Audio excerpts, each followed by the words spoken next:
Salut tout le monde et bienvenue dans ce nouveau numéro de Hashtag Femme Entrepreneur. Aujourd'hui, nous rencontrons Karine Varin qui va nous parler de son parcours et de son entreprise AMI2. Elle nous attend, on y va.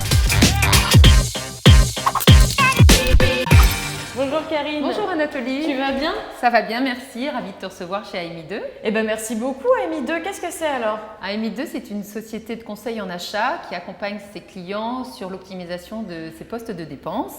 C'est une société qui a 30 ans, qui est composée de 30 collaborateurs, qui réalise 5 millions d'euros de chiffre d'affaires et qui est basée à Lisieux. Et nous venons tout récemment de changer de locaux pour la dimensionner à l'image de l'entreprise. Eh ben je suis curieuse, est-ce que tu m'emmènes faire le tour? Je t'en prie, suis-moi.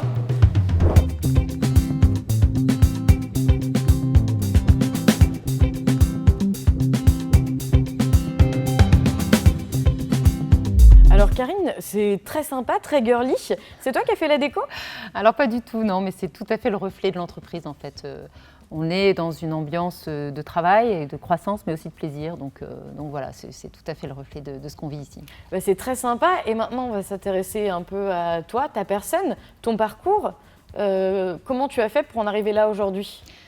En fait, j'ai un parcours un peu polymorphe. J'ai été longtemps salariée dans des PME, PMI, puis dans des grosses structures aussi, notamment chez Renault Trucks à Caen pendant plusieurs années, à la réduction de coûts et aux achats, d'où cette symbiose avec AMI2 aujourd'hui. J'ai ensuite eu volontairement l'envie de voler de mes propres ailes, si on peut dire, parce que le cadre ne me convient pas. J'ai besoin de nouveautés, j'ai besoin de risques et de challenges, et l'entrepreneuriat s'y prête tout à fait. Donc j'ai monté un premier site internet il y a 10 ans, qui venait justement de mon parcours de salarié, puisque je travaillais avec 90% d'hommes qui me demandaient à peu près une fois par semaine: as-tu une idée de cadeau pour ma femme?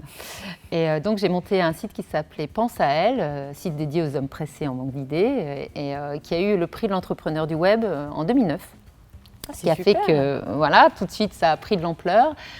J'ai rencontré d'autres e-commerçants et j'ai créé une autre structure avec un associé et nous avons développé plusieurs sites ensemble, des sites de niche, dont un qui a eu une croissance fulgurante qui s'appelle Clopinette, donc un site de cigarettes électroniques qui est devenu au final des magasins, puis des franchises, et 80 magasins en France, 80 salariés, une très forte croissance.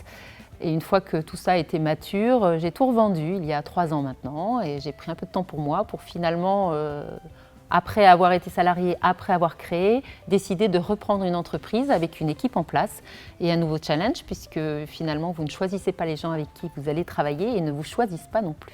Eh ben, c'est un sacré parcours et du coup j'ai pu constater avec ce que tu m'as dit que finalement tu n'en es pas à ton coup d'essai en tant que femme entrepreneur.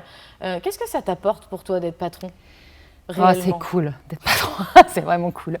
Non, ce que j'aime, c'est la diversité. La diversité, je pense qu'il n'y a pas une journée qui ressemble à l'autre. Je pense qu'il n'y a pas un moment où vous n'êtes pas interpellé pour justement répondre à une nouvelle curiosité.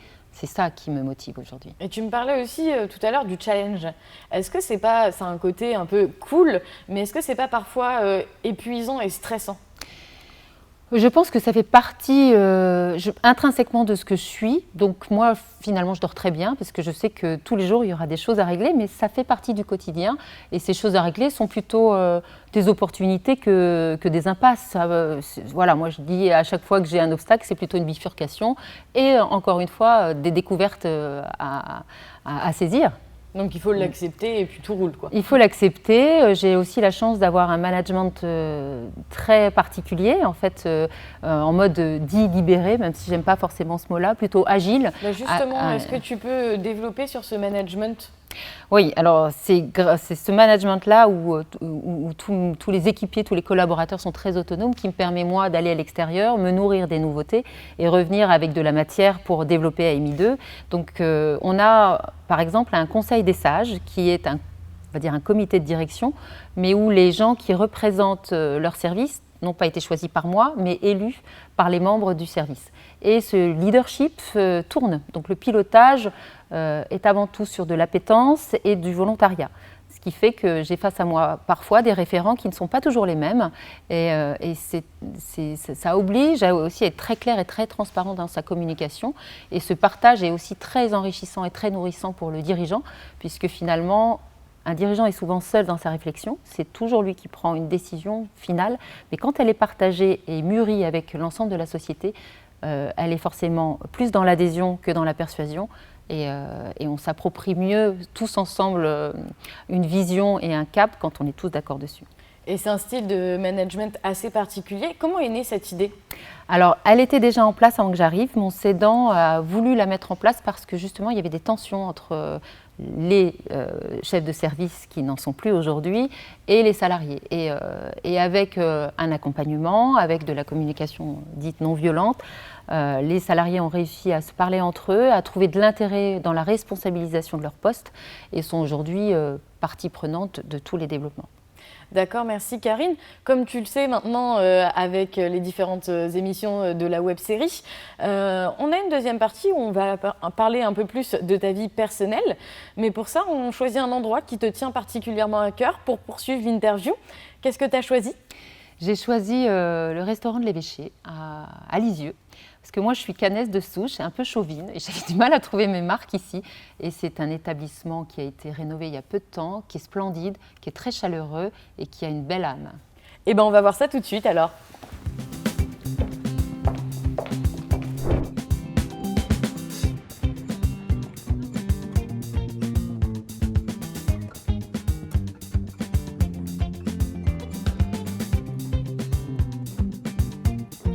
Karine, l'endroit est sublime. Est-ce que tu peux nous expliquer pourquoi tu as choisi ce lieu ? Chez Ami 2, on fait une réunion trimestrielle avec nos 8 commerciaux qui viennent de partout de France et il fallait les loger. Et le manoir de l'Évêché a des appartements hôtels, des spas, petit déjeuner, donc c'était parfait pour les accueillir. Et du coup, j'y viens régulièrement parce que j'adore cette âme et ce modernisme en même temps, dans un lieu complètement rénové, au cœur de Lisieux, c'est splendide. Ça crée une ambiance très chouette et justement, profitons de cette ambiance pour parler un peu plus de ta vie personnelle et des obstacles aussi que tu as pu rencontrer du coup, dans ta vie professionnelle qui t'ont paru les plus difficiles. Alors, de mon parcours, je ne retiens que le positif en fait. J'ai du mal à voir les obstacles puisque, comme je l'ai déjà dit, pour moi un obstacle c'est une bifurcation et puis on en profite pour être déviant et imaginer les choses autrement. Mais malgré tout, je dois dire aussi que la croissance de l'entreprise, la puissance que l'image peut apporter à ça, la difficulté c'est aussi dans le couple, que l'autre accepte que vous soyez dans la lumière et que lui soit dans l'ombre à un moment donné. Ce partage en fait de ce tempo est important et il faut en discuter bien en amont. Tu parlais tout à l'heure aussi du coup de la vie à deux. Comment on fait pour manier une carrière professionnelle dense, une vie à deux, une vie de famille ? Est-ce que c'est pas trop compliqué ? Je pense que c'est plus un sujet aujourd'hui. Ça l'était peut-être il y a 10 ans effectivement parce que les cultures étaient encore fermées. Mais aujourd'hui, moi je vois, j'ai un petit frère de 15 ans de moins que moi qui en fait autant que son épouse avec 2 enfants et le partage est équilibré. Donc continuons dans ce sens à éduquer les jeunes et notamment les femmes à avoir envie de faire et de faire avec confiance et les jeunes hommes à accepter que finalement le partage il se fait partout, pas simplement non plus dans l'intimité mais aussi dans le travail. Et outre l'équilibre homme-femme, personnellement, est-ce qu'on arrive à se donner à 100% dans tous ces domaines en même temps ou est-ce que des fois c'est ça qui est un peu justement plus compliqué ?